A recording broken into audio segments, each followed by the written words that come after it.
It is one of the most familiar texts of Scripture, known not only by Christians, but even known widely in our culture. It is the birth of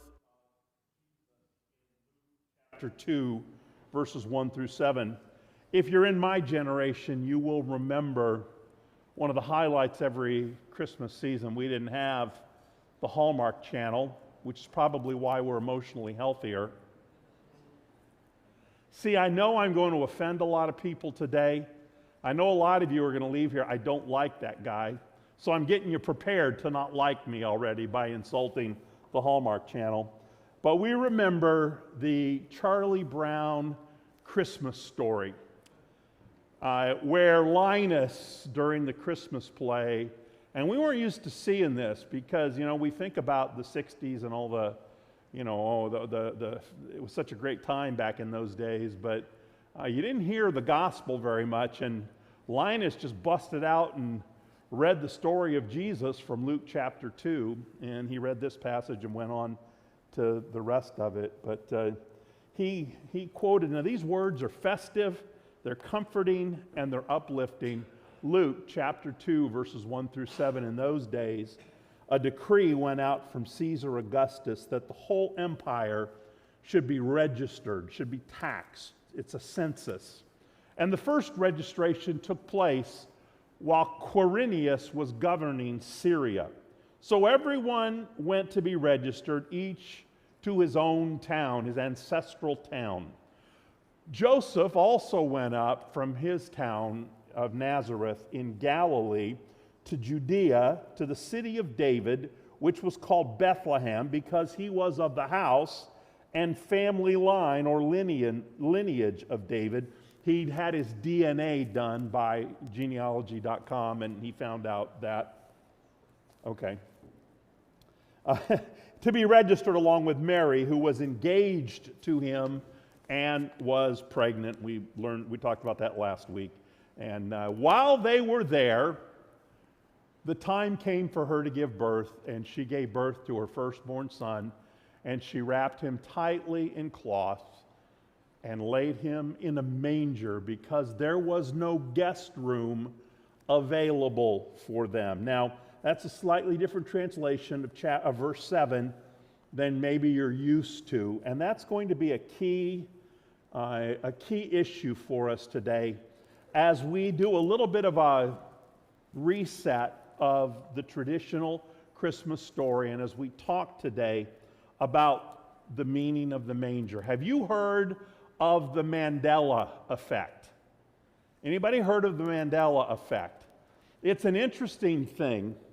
It's called the Mandela Effect because evidently there are a lot of people who are absolutely sure that back, I think it was in the 80s, they heard the story of how Nelson Mandela died in prison, and then all of a sudden he was released from prison and he became the president of South Africa and won the Nobel Prize and all those things. And how did he do that? He died. I heard that he died. The Mandela Effect is when a large number of people remember something differently than it occurred.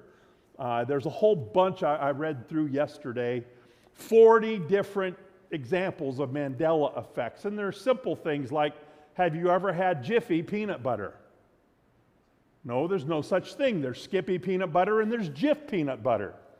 But there's no Jiffy peanut butter, and people swear, no, I've had Jiffy. No, you've had Jif or you've had Skippy. And there's, Fruit Loops. How do you spell Fruit Loops? People say F-R-U-I-T,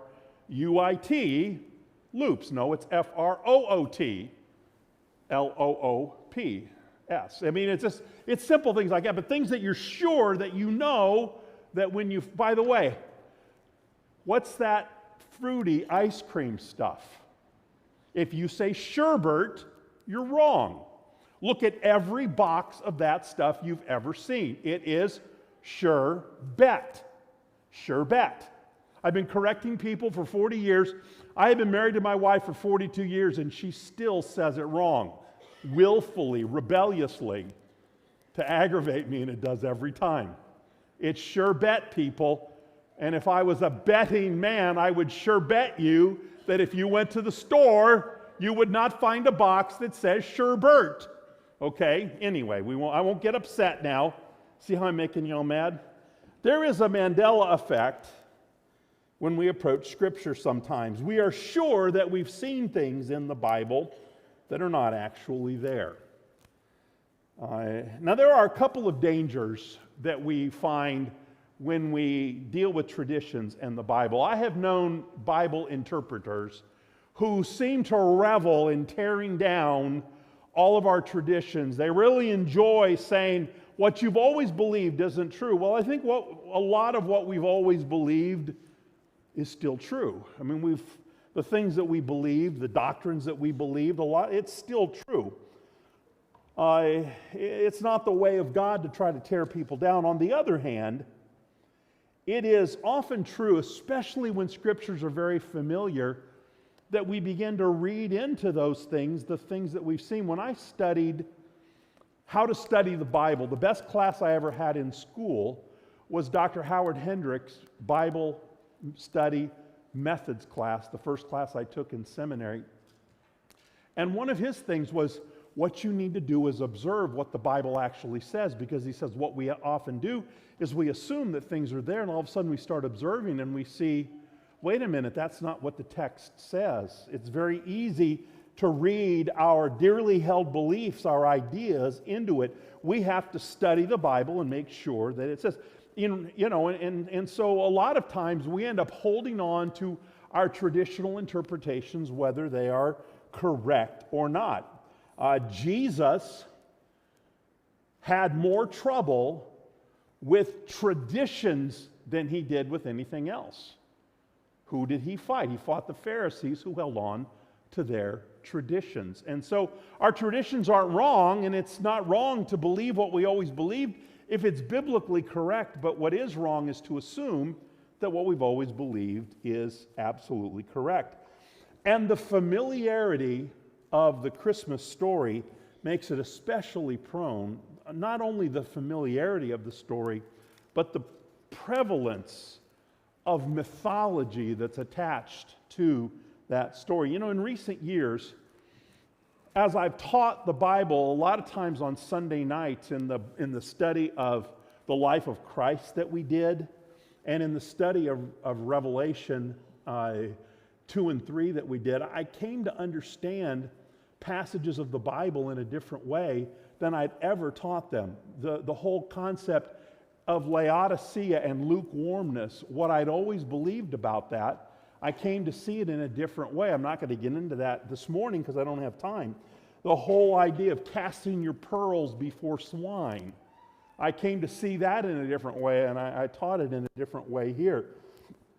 I want you to understand, I love nativity scenes. We have a couple of them in our home, and I'm not, I'm preaching in front of one right now, and I love them, and I hope we continue to set them up. It's not my purpose today, but let me ask you a couple of quick questions. How many wise men were there? We all know there were three, we even know their names, right? Casper, Melchior, and Balthazar, right? And we know all this. The thing is, the Bible never says, it says they brought three gifts. It doesn't say there were three of them. There might have been 30. We know there was more than one, but we know they brought three gifts, but maybe 4 of them brought gold and 7 of them brought silver, or maybe they all brought them all as one. We don't know how many there were, and we certainly don't know what their names were. And when did they arrive?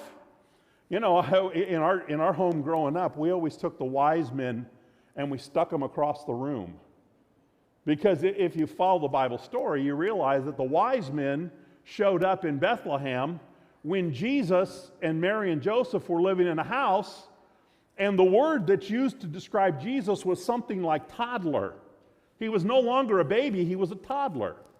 And so, we have all these ideas about the Christmas story, and we often get them. And one of the most lasting memes, what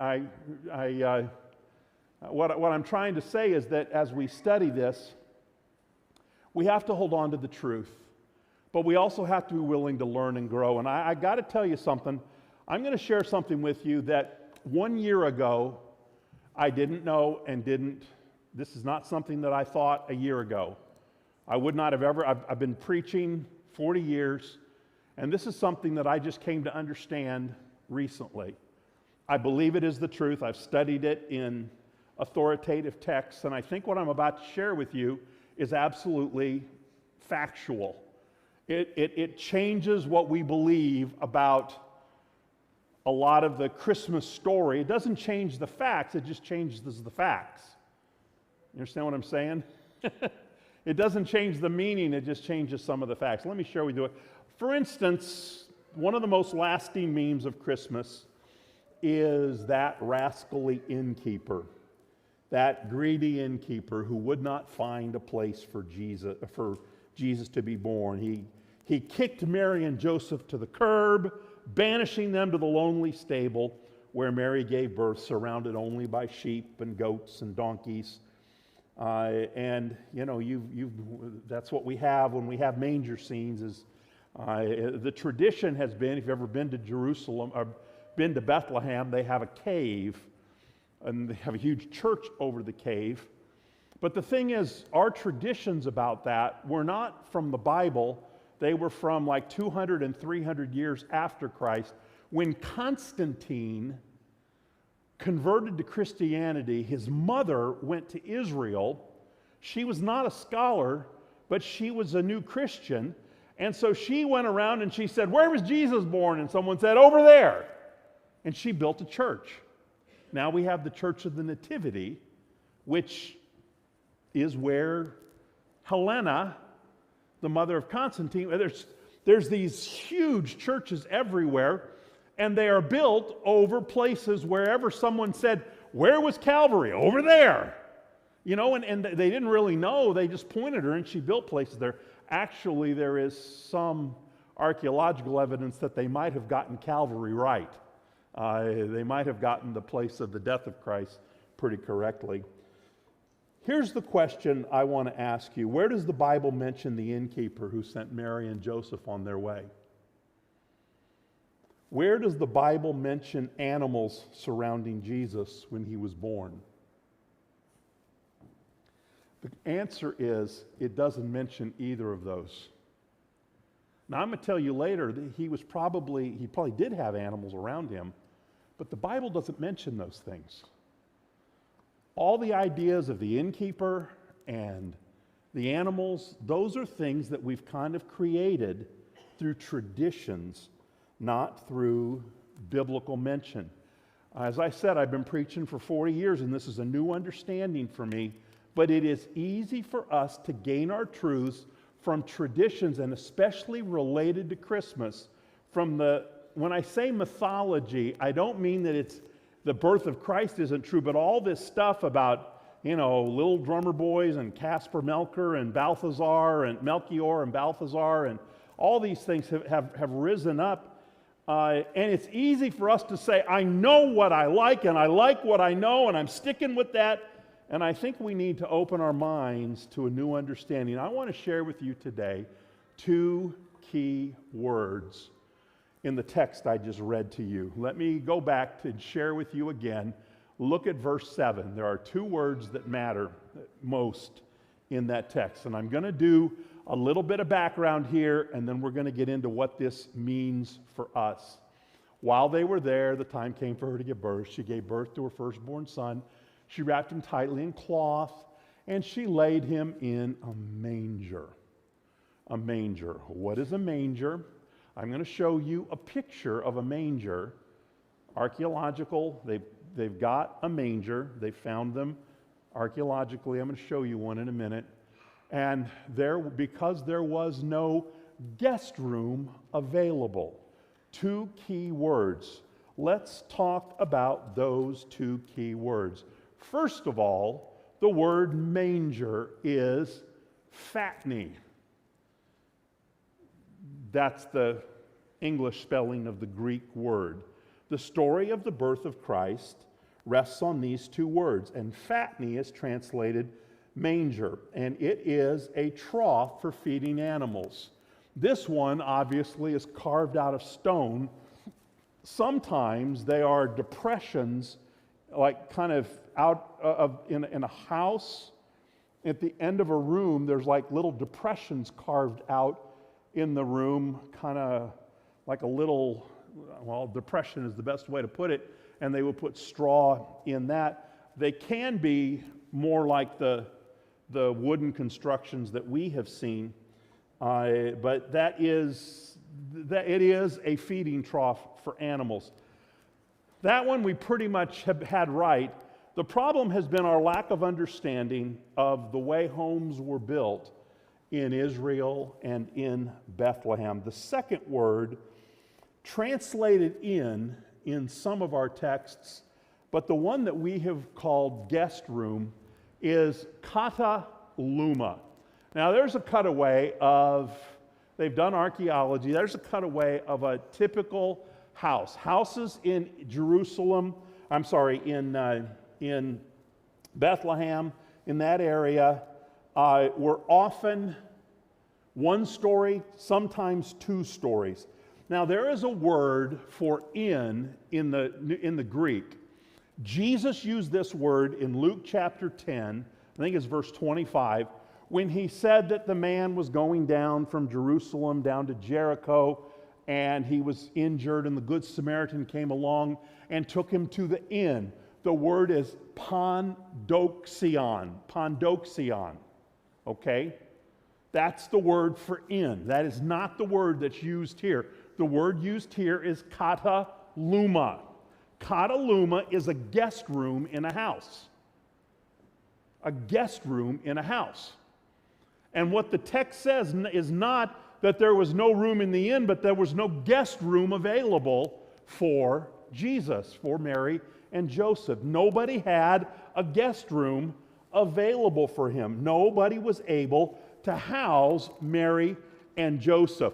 Let's look at a little. I know you guys come to church so that you can get some architecture, don't you? Because there's nothing you like better than architecture. Let's look at a couple of floor plans of, maybe you could use one of these to build your own home.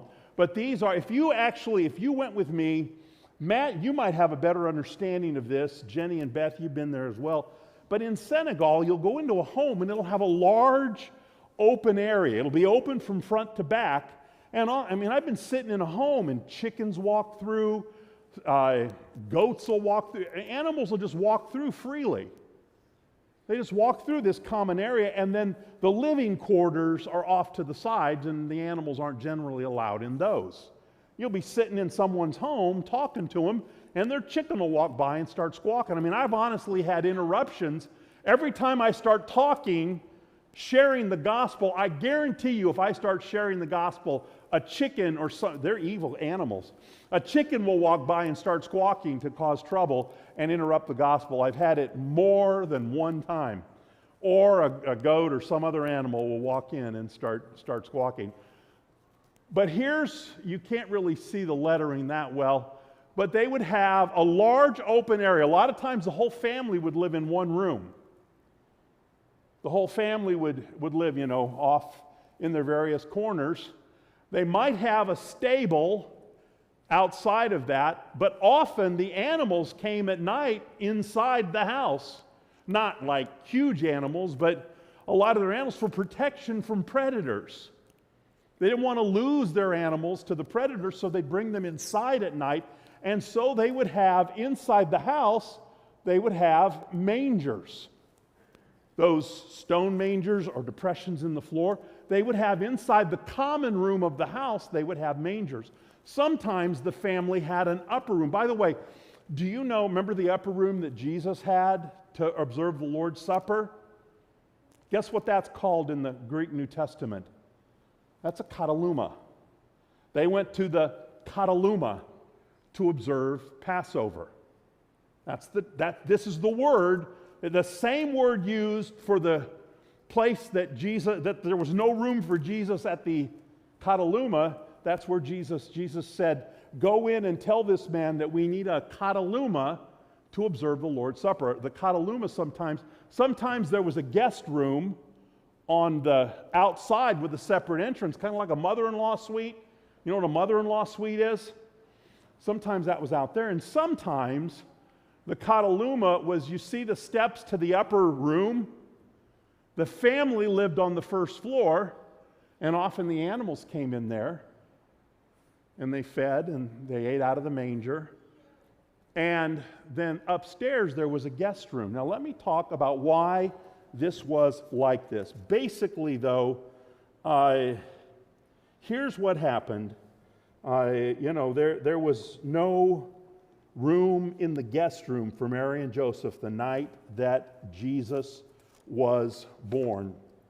And so they were inside. The guest room was full. Why was the guest room full? In all of Bethlehem, everybody's guest room was full. Why? Because people had come from all over who were descendants of David, and they'd already gotten there. Nobody had a guest room. And it wasn't just like, well, there's one person already living there. They'd pack these guest rooms out, and so they had to stay down in the common room with the animals. So Jesus was probably born in a house, not out in a stable. Now, let's say a few things about houses. First of all, Bethlehem was the city of David, and Joseph was descended from David. Now, why is that significant? When Joseph walked into Bethlehem, he would have gone to the town square. I should have written down his genealogy, but he would have gone to the town square, and he would have said, I am Joseph, son of Levi. Wasn't his father named Levi? I'm Joseph, son of Levi, son of da-da-da, son of yada-da, son of blah-da-da, son of... And he would have recited his lineage, which he knew because it's recorded in Scripture. He would have recited his lineage back to David, and he would have been family.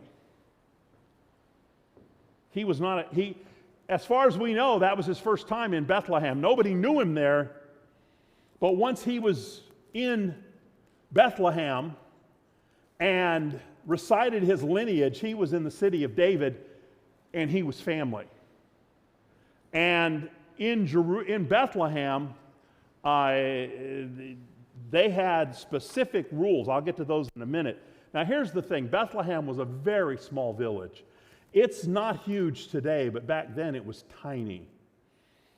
And they probably had no guest house. They didn't have a hotel. There was no motel shishi. I had to look that up. Motel shishi is Hebrew for six, or shisha.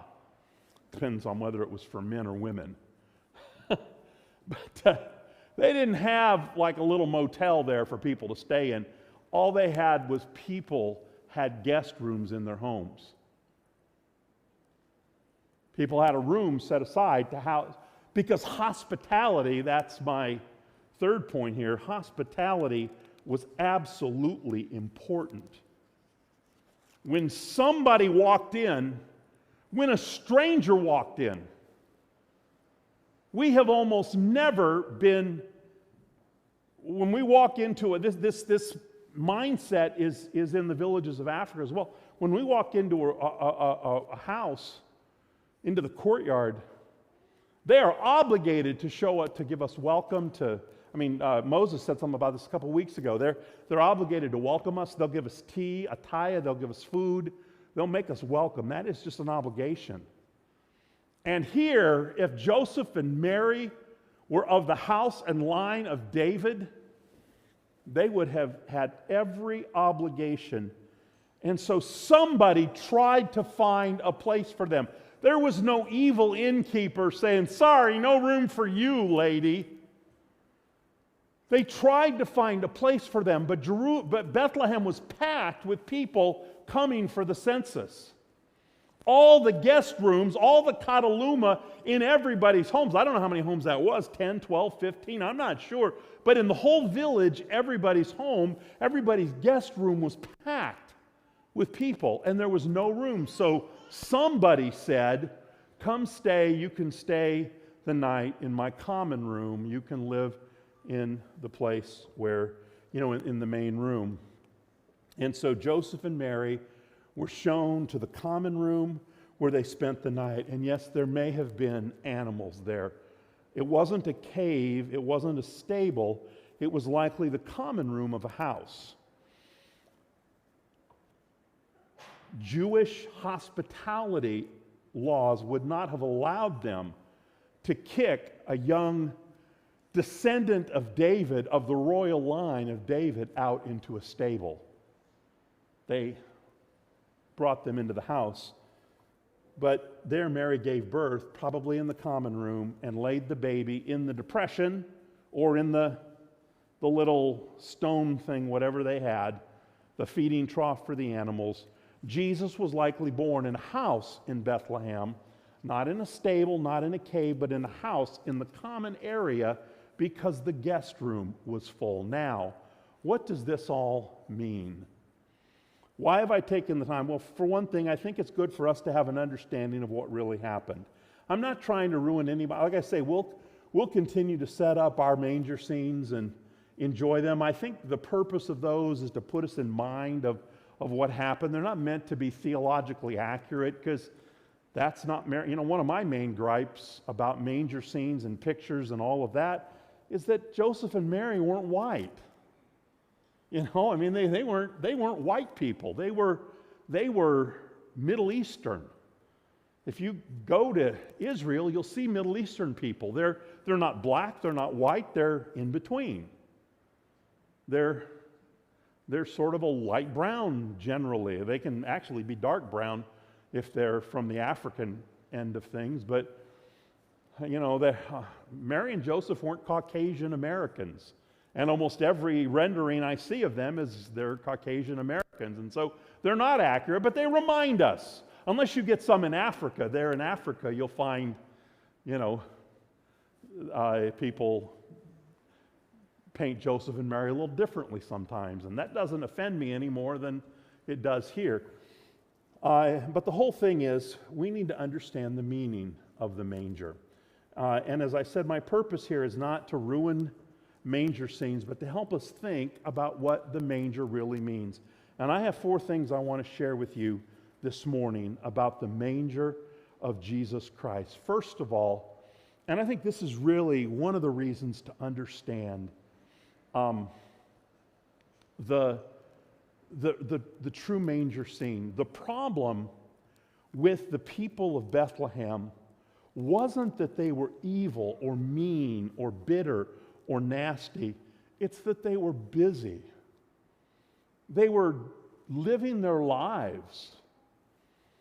I don't think anybody, from what we understand of the story, nobody was mean to Joseph and Mary. They tried to find a place for them. They did. Do you think, though, that if they knew who Joseph and Mary were and who the baby was, do you think maybe if they knew who that baby was inside of her, that somebody might have said, hey, you can have my spot in the Cataluma? These people slept. I don't know how many people were in that house. Maybe it was the biggest house in Bethlehem. There was probably somebody with money in Bethlehem. Maybe it was the biggest house in Bethlehem, and maybe the Cataluma had a bunch of people, and there were all these people up in the guest room sleeping, unrolling their bedrolls and sleeping soundly.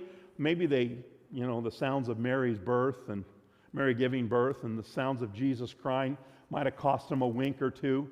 But all of these people just went about their lives while in the same house they were in, God was doing the greatest thing he'd ever done to that point. Oh, you say, well, he's parted the waters. Oh, but he'd never sent his son to earth. You say, well, what about the 10 plagues? No, he'd never sent his son to earth. In the history since the creation of the world, this is the greatest thing that God had ever done. And these, I think, good people, relatively speaking, these nice, good people were going about their lives. They had made a place for this poor gal who was obviously about to give birth. They'd made a place for her, but they just went about their day, and and they didn't realize that the promised one of Israel was about to be born. The baby lying in that manger. Do you think if they knew that was the Messiah, they'd have let him lie in a manger? The owner of that house? Don't you think if the owner knew that that was the chosen one, the hope of the ages, that he might have given up his own bed for the Son of God? This was the Messiah. And if they'd known, they'd have done things differently, but they just went on about their lives. Listen, folks, the greatest tragedy in your life and my life may not be our sins. Our sins are a tragedy, and I'll never tell you to take sin lightly. But our sins have been put under the blood of Christ if we're followers of Jesus, if we've trusted Christ. Our sins have been put under the blood. The greatest tragedy in our lives as believers may be that we just go about our day living our lives and doing the things that we do completely oblivious to what God is doing around us. God is at work. God is doing things. There are people hungry. There are people who need God. There are people hurting. And we're just going about our day, paying our bills and doing our work and yada, yada, yada.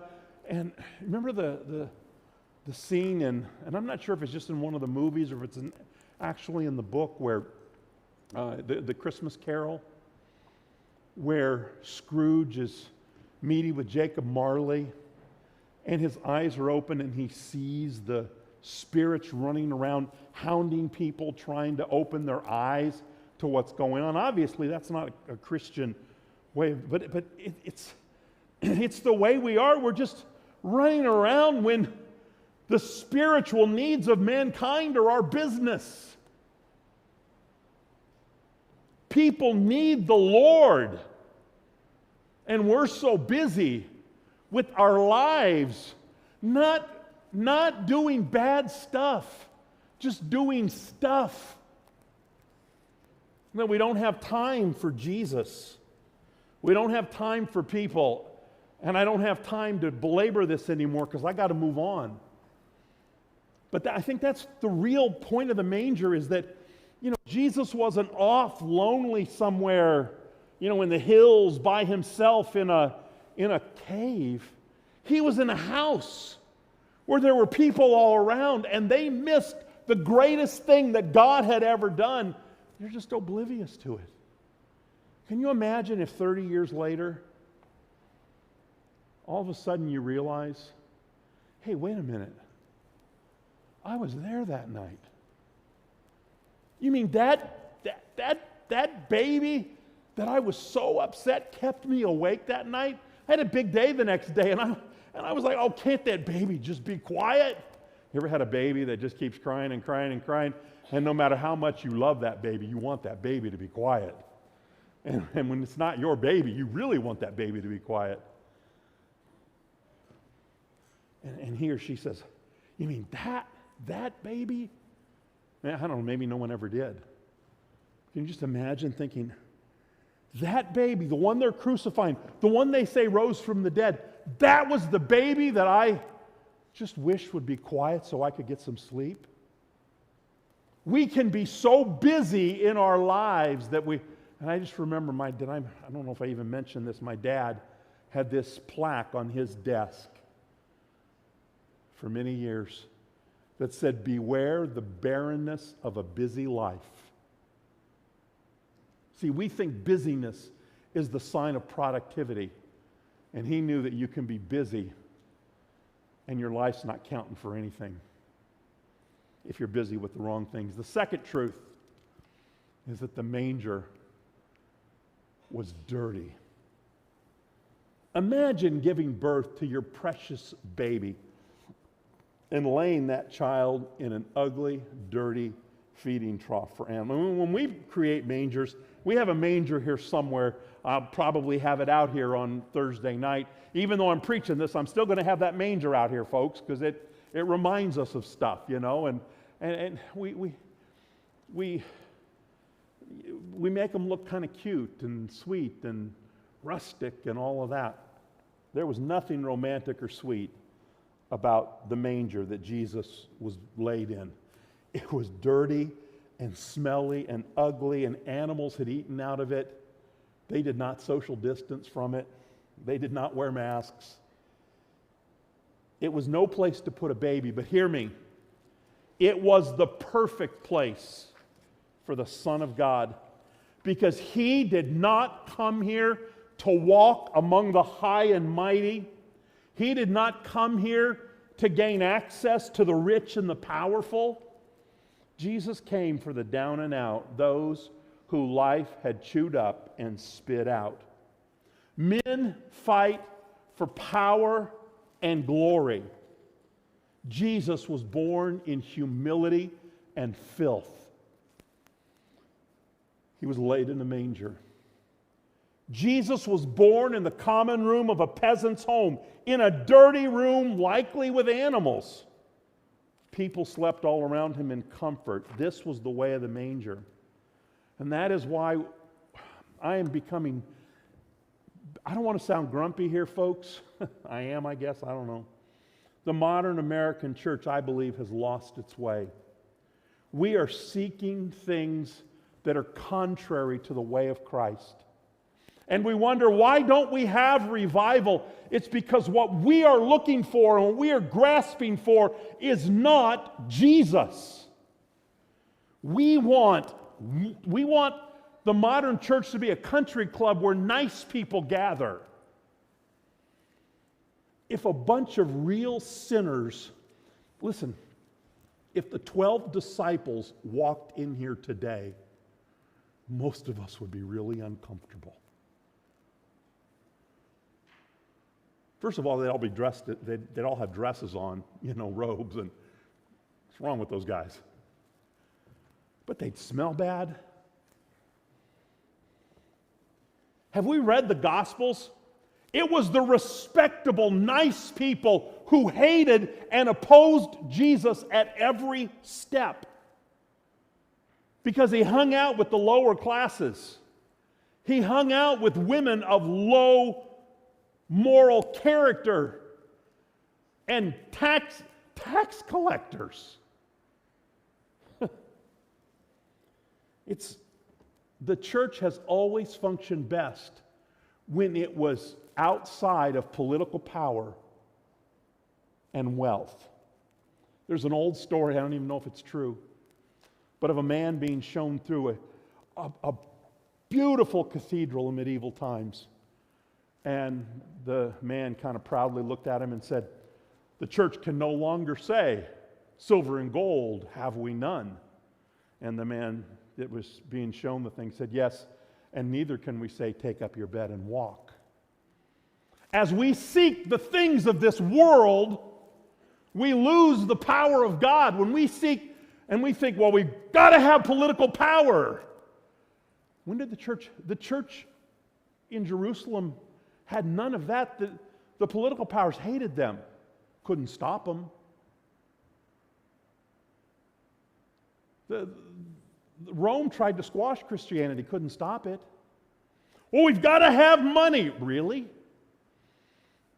That's never been a thing until the American church made it a thing. We seek what is contrary to Christ and we say this is Christianity. And we wonder why there's no power. Let me continue this quickly. The manger was a sign. We know it was a sign